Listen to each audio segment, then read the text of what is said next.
Cake ಬೇಕ್ ಮಾಡೋದಕ್ಕೆ ಒಂದು ಪ್ಯಾನನ್ನು ತೊಗೊಂಡಿದ್ದೀನಿ. ಅದಕ್ಕೆ ಸ್ವಲ್ಪ ಉಪ್ಪನ್ನು ಸೇರಿಸ್ಕೊಳ್ತಾ ಇದ್ದೀನಿ. ಉಪ್ಪನ್ನು ಸೇರಿಸ್ಕೊಂಡ್ಬಿಟ್ಟು ಇದನ್ನು ಒಂದು 10 ನಿಮಿಷ ಪ್ರೀ ಹೀಟ್ ಮಾಡ್ಕೋಬೇಕು. ನೋಡಿ, ಈ ಥರ ಲಿಡ್ನ ಕ್ಲೋಸ್ ಮಾಡಿಬಿಟ್ಟು ಇದನ್ನು ಪ್ರೀ ಹೀಟ್ ಮಾಡ್ಕೊಳ್ತಾ ಇದ್ದೀನಿ. ನೆಕ್ಸ್ಟು ಒಂದು ಕೇಕ್ ಟಿನ್ನನ್ನು ತೊಗೊಳ್ತಾ ಇದ್ದೀನಿ, ಅಂದರೆ ಒಂದು ಪಾತ್ರೆಯನ್ನು ತೊಗೊಳ್ತಾ ಇದ್ದೀನಿ. ನಿಮ್ಮ ಹತ್ರ ಟಿನ್ ಇದ್ದರೆ ಟಿನ್ನನ್ನು ತೊಗೋಬೋದು. ನೋಡಿ, ಈ ಪಾತ್ರೆಗೆ ಒಂದು ಅರ್ಧ ಟೇಬಲ್ ಸ್ಪೂನ್ ಆಗೋವಷ್ಟು ಎಣ್ಣೆನ ಹಾಕಿಬಿಟ್ಟು ಪಾತ್ರೆ ತುಂಬ ಎಣ್ಣೆನ ಸವರ್ಕೊಳ್ತಾ ಇದ್ದೀನಿ. ನೆಕ್ಸ್ಟು A4 ಶೀಟ್ ಹಾಳೆನ ತೊಗೊಂಡು ಈ ಥರ ರೌಂಡಾಗಿ ಕಟ್ ಮಾಡಿಕೊಂಡು ಇದಕ್ಕೆ 1 ಟೇಬಲ್ ಸ್ಪೂನ್ ಆಗುವಷ್ಟು ಎಣ್ಣೆನ ಹಾಕಿಬಿಟ್ಟು ಈ ಥರ ನೀಟಾಗಿ ಸ್ಪ್ರೆಡ್ ಮಾಡ್ಕೊಳ್ತಾ ಇದ್ದೀನಿ. ನಂತರ ಈ ಪೇಪರ್ನ ನಾನು ಈ ಪಾತ್ರೆ ಒಳಗೆ ಸೇರಿಸ್ಕೊಳ್ತಾ ಇದ್ದೀನಿ, ಅಂದರೆ ಸೆಟ್ ಮಾಡ್ಕೊಳ್ತಾ ಇದ್ದೀನಿ. ಈಗ ಇದು ರೆಡಿಯಾಗಿದೆ. ಇದನ್ನು ಸೈಡಿಗೆ ಎತ್ತಿಟ್ಬಿಟ್ಟು ನೆಕ್ಸ್ಟು ಕೇಕ್ ಬೇಕ್ನ ನಾವು ತಯಾರು ಮಾಡ್ಕೊಳ್ಳೋಣ. ಇಲ್ಲಿ ನಾನು ಕೇಕ್ ಬೇಕ್ ಮಾಡ್ಕೊಳ್ಳೋದಕ್ಕೆ ಒಂದು ಮಿಕ್ಸಿಂಗ್ ಬೌಲ್ನ ತೊಗೊಂಡಿದ್ದೀನಿ. ಅದಕ್ಕೆ ಅರ್ಧ ಕಪ್ ಆಗುವಷ್ಟು ಮೊಸರನ್ನ ಸೇರಿಸ್ಕೊಂಡು 1 ಕಪ್ ಆಗುವಷ್ಟು ಸಕ್ಕರೆನ ಸೇರಿಸ್ಕೊಂಡಿದ್ದೀನಿ. ಹಾಗೆ ಅರ್ಧ ಕಪ್ ಆಗುವಷ್ಟು ಸನ್ಫ್ಲವರ್ ಆಯಿಲ್ನ ಸೇರಿಸ್ಕೊಂಡಿದ್ದೀನಿ. ಇಷ್ಟನ್ನು ಸೇರಿಸ್ಕೊಂಡು ಇದನ್ನು ಚೆನ್ನಾಗಿ ಮಿಕ್ಸ್ ಮಾಡ್ಕೋಬೇಕು. ಸಕ್ಕರೆ ಕರಗೋವರೆಗೂ ಮಿಕ್ಸ್ ಮಾಡ್ಕೊಂಡಾದಮೇಲೆ 1 ಬೌಲ್ ಆಗುವಷ್ಟು ಮೈದಾ ಹಿಟ್ಟನ್ನು ಸೇರಿಸ್ಕೊಳ್ತಾ ಇದ್ದೀನಿ. ನೋಡಿ, ಇದನ್ನು ಚೆನ್ನಾಗಿ ಜರಡಿ ಮಾಡ್ಕೊಳ್ತಾ ಇದ್ದೀನಿ. ಇದಕ್ಕೆ ನಾನು 1 ಟೇಬಲ್ ಸ್ಪೂನ್ ಆಗುವಷ್ಟು ಬೇಕಿಂಗ್ ಪೌಡ್ರು, 1/4 ಟೇಬಲ್ ಸ್ಪೂನ್ ಆಗುವಷ್ಟು ಬೇಕಿಂಗ್ ಸೋಡಾ ಹಾಗೂ ಚಿಟಿಕೆ ಉಪ್ಪನ್ನು ಸೇರಿಸ್ಬಿಟ್ಟು ಈ ಥರ ಜರಡಿ ಮಾಡ್ಕೊಳ್ತಾ ಇದ್ದೀನಿ. ನೋಡಿ, ಇದು ಕಂಪ್ಲೀಟಾಗಿ ಜರಡಿ ಮಾಡ್ಕೊಂಡಾಗಿದೆ. ಈ ಥರ ಜರಡಿ ಮಾಡ್ಕೊಳ್ಳೋದ್ರಿಂದ ಯಾವುದೇ ಥರದ ಗಂಟುಗಳು ಇರೋದಿಲ್ಲ ಅಂಥೇಳಿ ಅಷ್ಟೇ ಜರಡಿ ಮಾಡ್ಕೊಳ್ತಾ ಇರೋದು. ನಂತರ 1 ಕಪ್ ಆಗುವಷ್ಟು ಹಾಲನ್ನು ತೊಗೊಳ್ತಾ ಇದ್ದೀನಿ. ಇಲ್ಲಿ ನೀವು ಸಂಪೂರ್ಣ ಹಾಲನ್ನು ಕೂಡ ಮಿಕ್ಸ್ ಮಾಡ್ಕೋಬೋದು, ಇಲ್ಲ 1 ಕಪ್ ಹಾಲು 1 ಕಪ್ ನೀರಾದರೂ ಸೇರಿಸ್ಕೋಬೋದು. ನಾನಿಲ್ಲಿ 1 ಕಪ್ ಹಾಲು 1 ಕಪ್ ನೀರನ್ನು ತೊಗೊಳ್ತಾ ಇದ್ದೀನಿ. ನೋಡಿ, 1 ಕಪ್ ಹಾಲು ಸೇರಿಸ್ಕೊಂಡಾದ್ಮೇಲೆ 1 ಕಪ್ ನೀರು ಕೂಡ ಸೇರಿಸ್ಕೊಳ್ತಾ ಇದ್ದೀನಿ. ಈ ಥರ ಚೆನ್ನಾಗಿ ಬೀಟ್ ಮಾಡ್ಕೋಬೇಕು. ನೋಡಿ, ಈ ಸ್ಟ್ರಕ್ಚರ್ ಬರಬೇಕು ನಮಗೆ. ಈಗ ಇದು ಸಂಪೂರ್ಣ ರೆಡಿಯಾಗಿದೆ. ಈಗ ನೆಕ್ಸ್ಟ್ ಇನ್ನೊಂದು ಬೌಲಲ್ಲಿ ನಾನು ಇದರಲ್ಲಿ ಅರ್ಧ ಭಾಗದಷ್ಟು, ಅಂದರೆ ಅರ್ಧಕ್ಕಿಂತ ಕಮ್ಮಿ ಭಾಗದಷ್ಟು ನಾನು ಒಂದು ಬೌಲಿಗೆ ಸೇರಿಸ್ಕೊಳ್ತಾ ಇದ್ದೀನಿ. ಇದಕ್ಕೆ ನಾನು ಕೋಕೋ ಪೌಡ್ರನ್ನು ಸೇರಿಸ್ಕೊಳ್ತಾ ಇದ್ದೀನಿ. 2 ಟೇಬಲ್ ಸ್ಪೂನ್ ಆಗುವಷ್ಟು ಕೋಕೋ ಪೌಡ್ರನ್ನ ಸೇರಿಸ್ಕೊಂಡ್ಬಿಟ್ಟು ಈ ಥರ ಜರಡಿ ಮಾಡಿಕೊಂಡು ಇರುವಂಥ ಗಂಟುಗಳೆಲ್ಲ ಹೊಡ್ಕೊಂಡು ಈ ಥರ ಚೆನ್ನಾಗಿ ಮಿಕ್ಸ್ ಮಾಡ್ಕೋಬೇಕು. ನೋಡಿ, ಇದರಲ್ಲಿ ಒಂದು ಗಂಟು ಇಲ್ಲದೆ ಇರೋ ಹಾಗೆ ನಾವು ಇದನ್ನು ಚೆನ್ನಾಗಿ ಒಂದು ಹದಕ್ಕೆ ಬರೋವರೆಗೂ ಮಿಕ್ಸ್ ಮಾಡ್ಕೊಳ್ತಾನೆ ಇರಬೇಕು.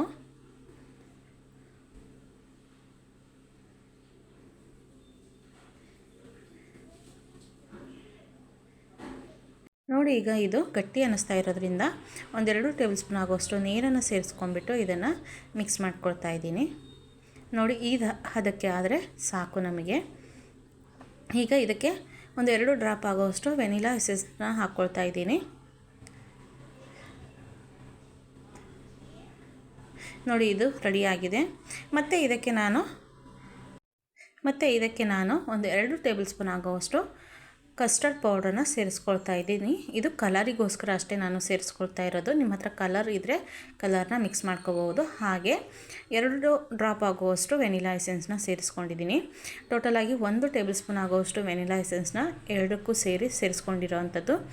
ಈಗ ಟಿನ್ಗೆ ನಾನು ಈ ಬ್ಯಾಟರ್ನ ಸೇರಿಸ್ಕೊಳ್ತಾ ಇದ್ದೀನಿ. ನೋಡಿ, 1/4 ಭಾಗದಷ್ಟು ನಾನು ಇದಕ್ಕೆ ಸೇರಿಸ್ತೀನಿ ಮೊದಲಿಗೆ.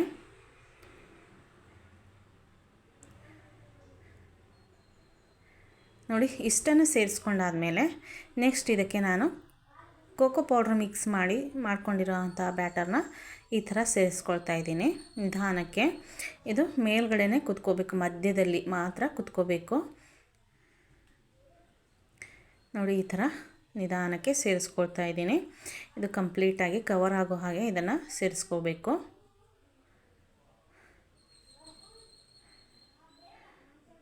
ನೆಕ್ಸ್ಟ್ ಮತ್ತೆ ಉಳಿದಿರೋ ಅಂತಹ ಬ್ಯಾಟರ್ನ ಈ ಥರ ಮೇಲ್ಗಡೆ ಸೇರಿಸ್ಕೊಳ್ತಾ ಇದ್ದೀನಿ. ನೋಡಿ, ಎಷ್ಟು ಚೆನ್ನಾಗಿ ಬರ್ತಾ ಇದೆ ನೋಡಿ ನಮಗೆ.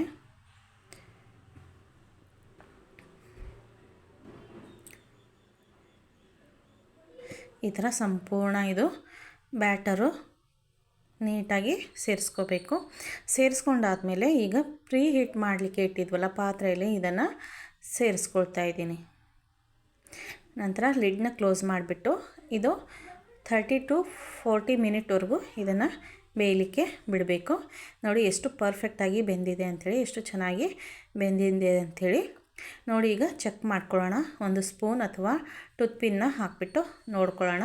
ನಾನು ಇಲ್ಲಿ ಒಂದು ಸ್ಪೂನಿನ ಸಹಾಯದಿಂದ ನೋಡ್ತಾ ಇದ್ದೀನಿ, ಎಲ್ಲೂ ಕೂಡ ಅಂಟ್ಕೊಳ್ತಾ ಇಲ್ಲ. ನಮಗೆ ಕೇಕ್ ಈಗ ರೆಡಿಯಾಗಿದೆ. ಇದನ್ನು ಈಗ ನಾನು ತಣ್ಣಗಾಗಲಿಕ್ಕೆ ಬಿಟ್ಟಿದ್ದೆ.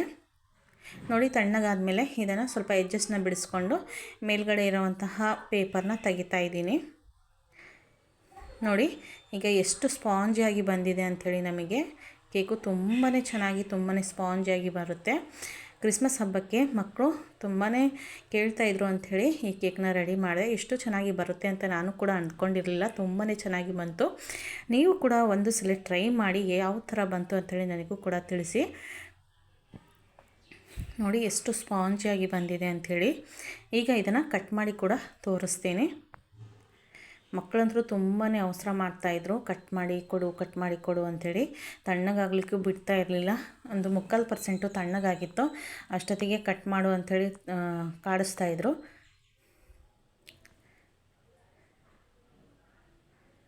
ನೋಡಿ ಈಗ ಕಟ್ ಮಾಡಿ ಇದನ್ನು ತೋರಿಸ್ತಾ ಇದ್ದೀನಿ, ಎಷ್ಟು ಪರ್ಫೆಕ್ಟಾಗಿ ಬೆಂದಿದೆ ಅಂಥೇಳಿ.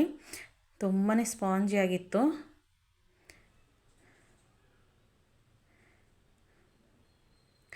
ಎಷ್ಟು ಅದ್ಭುತವಾಗಿ ಬಂದಿದೆ ಅಂಥೇಳಿ. ಮನೆಯಲ್ಲೇ ಓವನ್ ಇಲ್ಲದೆ ನಾವು ಈ ಥರ ಕೇಕ್ನ ತಯಾರು ಮಾಡ್ಕೋಬೋದು ತುಂಬಾ ಈಸಿಯಾಗಿ. ಮಕ್ಕಳು ಕೇಳಿದ ತಕ್ಷಣವೇ ಮನೆಯಲ್ಲೇ ಇರುವಂತಹ ಇಂಗ್ರೀಡಿಯೆಂಟ್ಸ್ನ ಬಳಸ್ಕೊಂಡು ಈ ಥರ ಬ್ಯಾಟರ್ನ ಮಾಡಿಕೊಂಡು ಈ ಥರ ಕೇಕ್ನ ಸ್ಪಾಂಜಿ ಆಗಿರುವಂತಹ ಕೇಕ್ನ ಮಾಡ್ಕೋಬೋದು. ಇದಕ್ಕೆ ಮೊಟ್ಟೆ ಕೂಡ ಬಳಸಿಲ್ಲ. ತುಂಬಾ ಈಸಿಯಾಗಿ ಮಾಡ್ಕೋಬೋದು. ತುಂಬಾ ಚೆನ್ನಾಗಿ ಕೂಡ ಬಂದಿತ್ತು. ಫ್ಲೇವರ್ ಅಂತೂ ಅದ್ಭುತವಾಗಿತ್ತು. ತುಂಬಾ ರುಚಿಯಾಗಿರುವಂತಹ ಈಗ ಕೇಕ್ ರೆಡಿಯಾಗಿದೆ. ಇದಕ್ಕೆ ನೀವು ಬೇಕಿದ್ರೆ ಯಾವುದಾದ್ರೂ ಕ್ರೀಮಿಂದ ಡೆಕೋರೇಟ್ ಕೂಡ ಮಾಡ್ಕೋಬೋದು. ತುಂಬಾ ಚೆನ್ನಾಗಿರುತ್ತೆ. ತುಂಬಾ ಮನೆಯಲ್ಲಿ ಮಕ್ಕಳು ಇಷ್ಟಪಟ್ಟು ತಿನ್ಕೊಂಡ್ಬಿಡ್ತಾರೆ.